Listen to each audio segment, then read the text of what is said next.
Horse racing industry counts £150 million cost of equine flu with Cheltenham Festival weeks away. And with the Cheltenham Festival less than 5 weeks away, the sport will be desperate to avoid a prolonged shutdown which could prove ruinous. All racing was abandoned on Thursday, with the sport's governing body, the British Horseracing Authority, set to make a further assessment on Monday as to when racing can resume. News broke late on Wednesday that the highly contagious virus had been detected at the yard of Donald McCain, son of Grand National legend Ginger. McCain had runners at Wolverhampton, Ayr and Ludlow this week, potentially exposing a significant number of horses to the virus. McCain reported the cases to the BHA on Wednesday evening. The prospect of a highly contagious virus spreading like wildfire across the country, shutting down the sport for days, or even weeks, and as a result causing the cancellation of the biggest 4 days on the national hunt calendar, is racing's worst nightmare. The response from the British Horseracing Authority was swift and effective. As soon as the Animal Health Trust confirmed the result of the tests they had made at McCain's Bankhouse stables, the BHA shut racing down. To his credit, Donald McCain reported the cases to the BHA after his vets gave him the bad news on Wednesday evening, and the trainer, who suffered an unjust backlash on social media from some quarters, was keen to emphasize he would never knowingly run an infected horse. Bankhouse follows all the available advice on disease control and all our horses are fully inoculated, McCain said in a statement. We are scrupulous about observing the health status of horses in our care and taking the necessary steps to treat any condition that may affect them.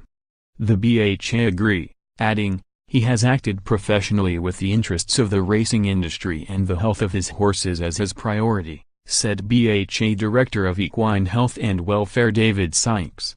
While no further positive tests have been recorded, any trainer who has had runners at the 3 venues this week has been forced to lock down their yards, with restrictions placed of their movements. They include the stables of champion trainer Nicky Henderson and Paul Nicholls.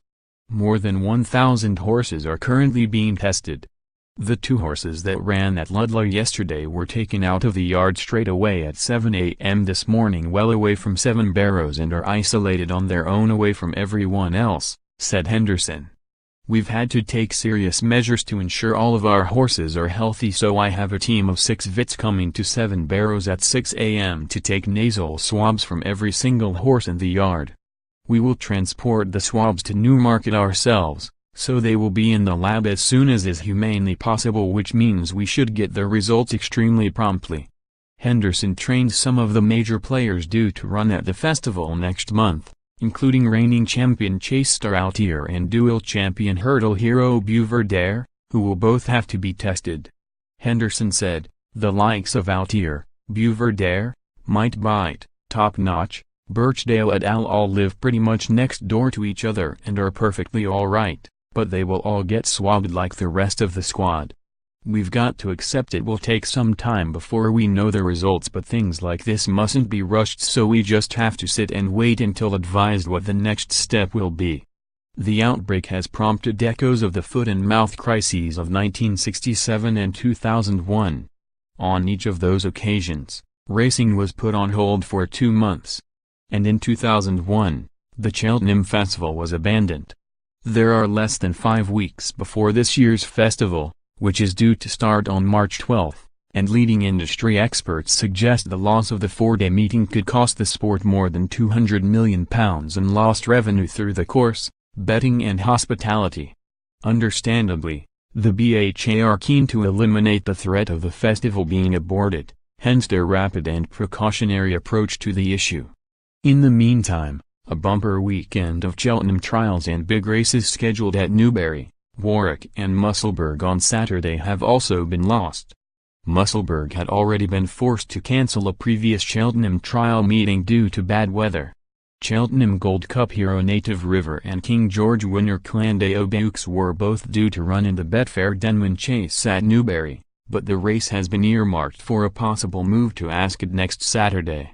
In Ireland, however, racing continues unabated, with a 7-race card at Thurles on Thursday and an all-weather meeting at Dundalk set to go ahead on Friday evening.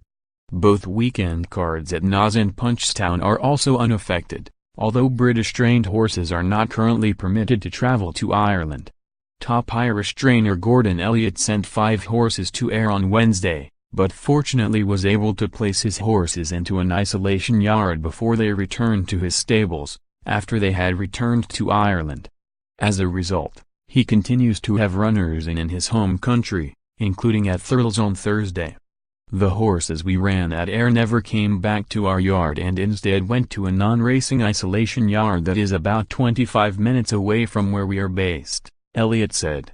We've been told that the chances of this affecting our runners from yesterday is very remote. But we can't take any chances whatsoever, and those horses that went to Ayr will be quarantined as long as they have to be. Hopefully everything will get back to normal in Britain as quickly as possible, but from our point of view it's business as usual. Everyone involved in racing in Britain will be hoping for the same next week.